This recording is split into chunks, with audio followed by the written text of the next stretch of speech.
আসসালামু আলাইকুম viewers, family kitchen থেকে চলে আসলাম।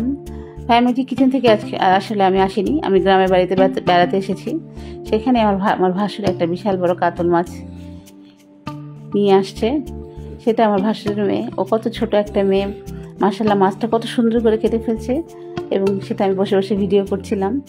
এত সুন্দর করে মাছ আমি নিজেও কাটতে পারি না, এত বড় একটা মাছ। আর ও মানুষটা হচ্ছে খুবই ছোট, কিন্তু কত সুন্দর করে মাছটাও কেটে ফেলছে। দেখে আমি আসলে খুবই আশ্চর্য হয়েছিলাম, কারণ এত বড় মাছ কাটার সাহস আমার নিজেরও নেই। আসলে আমরা শহরে থাকি, শহরের মানুষ, আমরা মাছ কাটতে পারি না এত ভালো করে। আমরা বেশিরভাগ সময় দেখা যায়, সত্যি কথা, আমরা মাছ কেটেই নিয়ে আসি বাজার থেকে, কিন্তু ওরা কত সুন্দর করে মাছটা কেটে ফেলছে। মানুষটা ছোট, কিন্তু কাজটা করেছে অনেক বড়, অসাধ্য সাধন করে ফেলেছে। বিশাল বড় কাতল মাছটা ও খুব সুন্দর করে কেটে ফেলছে, মাথা থেকে শুরু করে পুরো মাছটাও এত সুন্দর করে কেটেছে যে বলার মতো না। এবং পিসগুলোও খুব সুন্দর হয়েছিল। আসলে সেই ভিডিওটা আমি আপনাদের সাথে শেয়ার করছি, যে কত সুন্দর করে, এত সুন্দর করে মাছটা কেটেছে যে আমি আসলে ভিডিও না করে পারলাম না। সেটা আমি আপনাদের সাথে শেয়ার করেছি, দেখতে থাকুন। খুব সুন্দর করে ও মাছটা কেটেছে।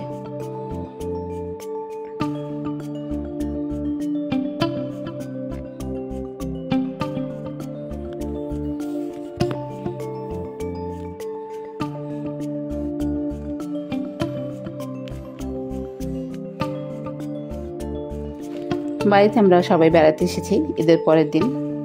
এসে আসলে বাচ্চারাও খুব মজা করছে। এসেই আমরা বৃষ্টি পেয়েছি, বৃষ্টিতে তারা পুকুরে গোসল করেছে, ঘুরে বেড়াচ্ছে চারিদিকে।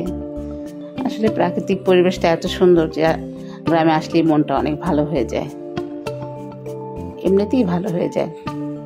এখানে পুকুর ঘাটে বসলে, ঘরের সামনে বসলে, চারিদিকে সবুজের মাঝে তাকালে, গাছের দিকে তাকালে কেমন জানি মনটা এমনিতেই ভালো হয়ে যায়। তো আমরা সবসময় চেষ্টা করি শীতের সময় আসার জন্য। ঈদের সময় না আসতে পারলো, ঈদের দিন না আসতে পারলো, ঈদের পরের দিন আসার চেষ্টা করি। তো রোজার ঈদেও এসেছিলাম, এবার কোরবানি ঈদেও চলে আসলাম। কোরবানি ঈদের দিন আসতে পারিনি, ঈদের পরের দিন আমরা চলে এসেছি সবাই, বাচ্চা কাচ্চা সহ। আর বাড়িতে আমার ভাসুর থাকেন, আমার শাশুড়ি মা আছেন। তো ঈদের পরের দিন এসে তাদের সাথে আমরা আবার ঈদ করছি সবাই মিলে। তো বিকেলবেলা আমার ভাসুর বাজারে গিয়েছিল, সেখান থেকে সে বিশাল বড় এক কাতল মাছ নিয়ে আসলো বাজার থেকে। এবং মাছটা ছিল খুবই ফ্রেশ এবং তাজা। আসলে শহরে তো আমরা খাই, এত তাজা মাছ আসলে পাওয়া যায় না, নদীর মাছও পাওয়া যায় না। মাছটা ছিল নদীর এবং খেতে খুব সুস্বাদু ছিল, আলহামদুলিল্লাহ। এবং মাশাআল্লাহ আমার মেয়েটাও খুব সুন্দর করে মাছটা কেটেছে। আল্লাহ ওকে খুব ভালো রাখুক। এতটুকু বাচ্চা মেয়ে এত বড় একটা মাছ কিভাবে যে কেটে ফেললো, আমি বসে বসে খুব দেখছিলাম এবং অবাক হচ্ছিলাম। এত সুন্দর করে আমিও মাছ কাটতে পারি না আসলে।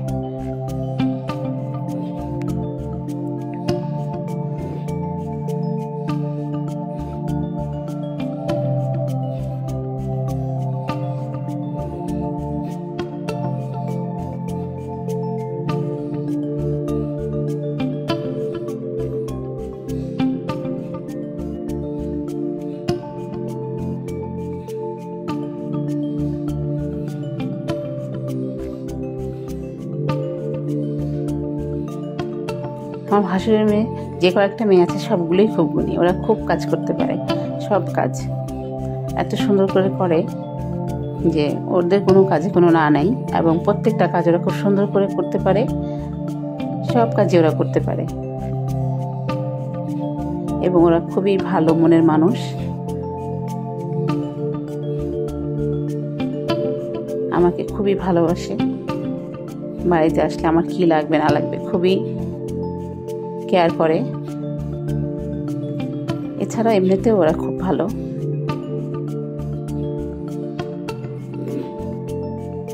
দেখেন ওর কষ্ট হচ্ছিল, তারপরে মাছটাও কত সুন্দর করে কেটে ফেলছে।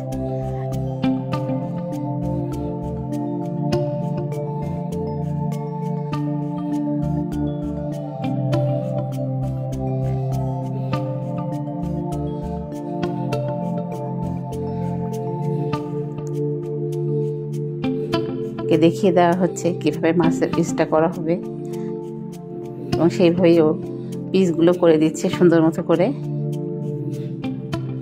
এভাবে কাটতে কাটতে ও মাছটা কেটেই ফেললো সুন্দর করে।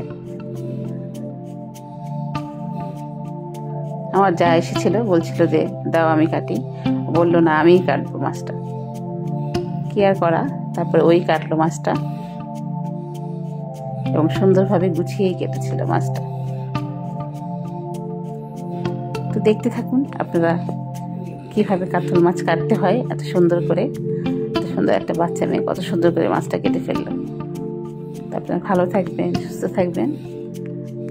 আমি এই পর্যন্তই রাখছি, আপনারা দেখতে থাকুন মাছ কাটা শেষ পর্যন্ত। ভালো থাকবেন, সুস্থ থাকবেন। আল্লাহ হাফেজ, আসসালামু আলাইকুম।